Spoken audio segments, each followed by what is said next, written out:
welcome to my practice workshop. Today we're going to do some unboxing on this Skil 10-inch contractor style table saw. So I know there's a lot out there, but I bought this based on several reviews.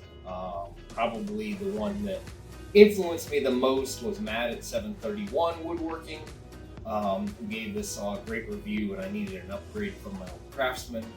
So we're going to open it up, see what we got, put it together, and get everything all checked out. So let's dive in using our knife safety. And obviously, I have no idea what's even in the box, because this is a true, from the get-go, haven't even cut the seals on the box unboxing. And it looks like the shop kitty Harley has decided to join the fun.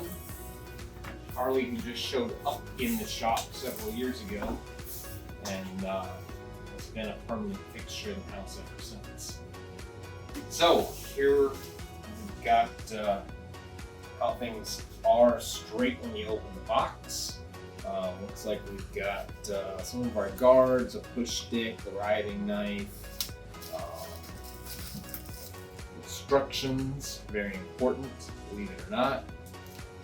We don't know all miter gauge, which this looks like most stock miter gauges from those table saws. Looks pretty flimsy and probably not very useful. We're going to set that over there. We've got our kickback guard, our push stick. They all come with a push stick. We all know we need push sticks. Most of these kind of plastic and not real sturdy, but it's provided, so it's something. I've got a few others that I prefer to use, but we won't throw that out. If we can get it out of here, love that sound of styrofoam. We've got our blade guards, Allen wrench and adjustment knobs, and for dust collection. Let's get into the nitty-gritty. You ready, Harley?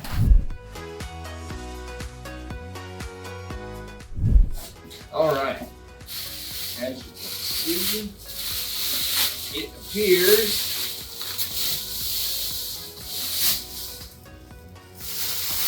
to be fully assembled. So the base and everything that it came with is already attached in there. So it's just going to be the chore of getting this puppy out of the box. So we'll take a quick break while we struggle this thing out of here and come right back to you.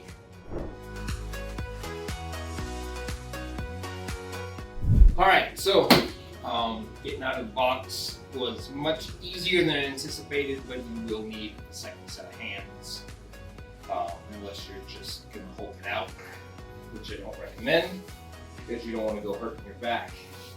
We've got things kind of held on with some wire ties.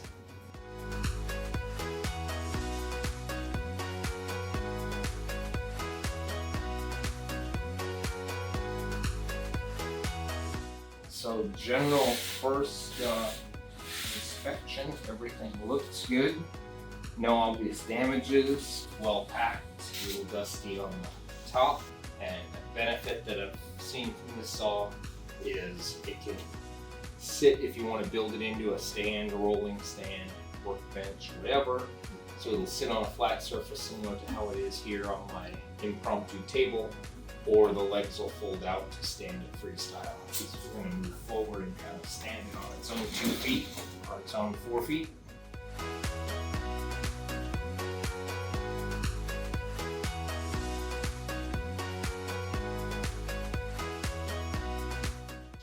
So if you are planning to use this, fold it up in between uses. It is pretty simple to unfold those legs by yourself. So we're unboxed. We're going to take a minute to review the instruction manual as recommended, and then we'll be back in just a couple of seconds to check the blade, check everything is square, check everything measures up, and get it all set up. Alright, so one of the first things here is installing the drive knob. It's going to help move our fence. Pretty simple little screw on the knob, and they provide a very handy Allen wrench.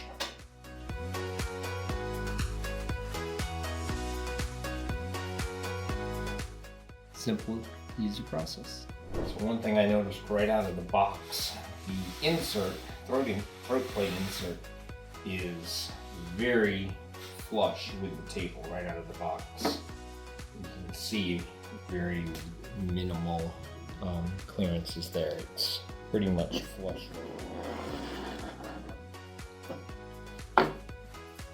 That bodes well for the future of how everything's going to align. I did notice the throat plate's got a little staining, probably some oil, and the tabletop surface has two little cosmetic flaws. They're smooth. The whole table's very slightly rough. It's not completely glass-like smooth, but those are not gouges in the surface or anything like that. Just my OCD. All right, well, I didn't film all of the leveling and things. My garage needed a little boost under two of the legs to actually get the saw level side to side and front to back. Important that you ensure your saw on its surface is actually level before trying to work on your blades or anything. I happen to have one of these digital meters, so I attached it to the blade, and you can see there it's showing right on 45 degrees. Can't get much better than that.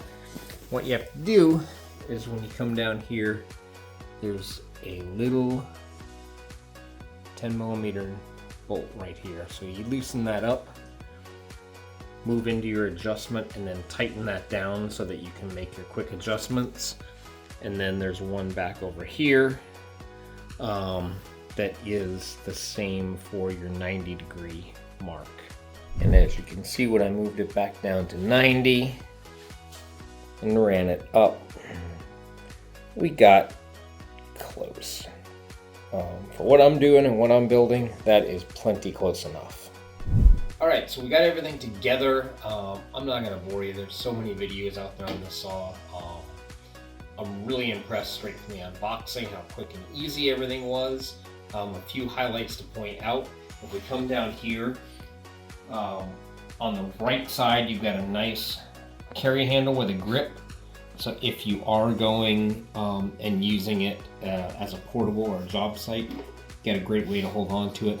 Back up under here, it took me a little bit to find these actually, but very smart location to actually hold your blade wrenches. So they're always with you. You don't have to go looking, where did I put those in the shop?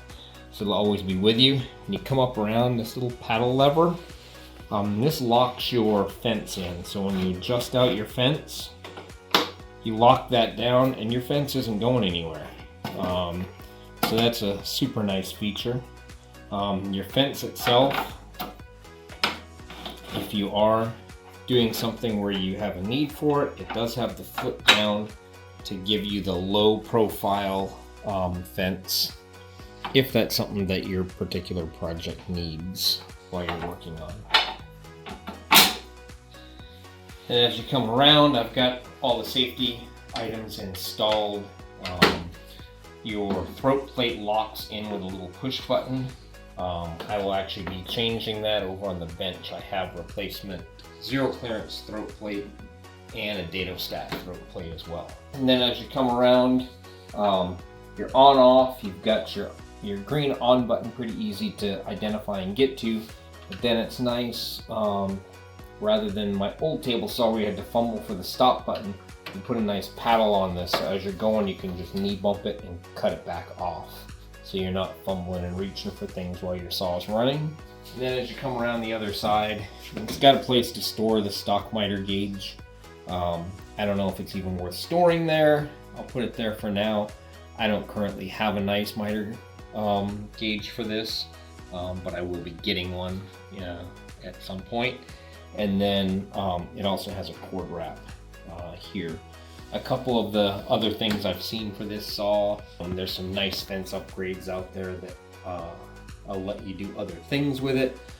For now I'll be using it like this, and that can be future upgraded. But overall, super impressed. Haven't made a cut on it yet, but we'll be doing that shortly.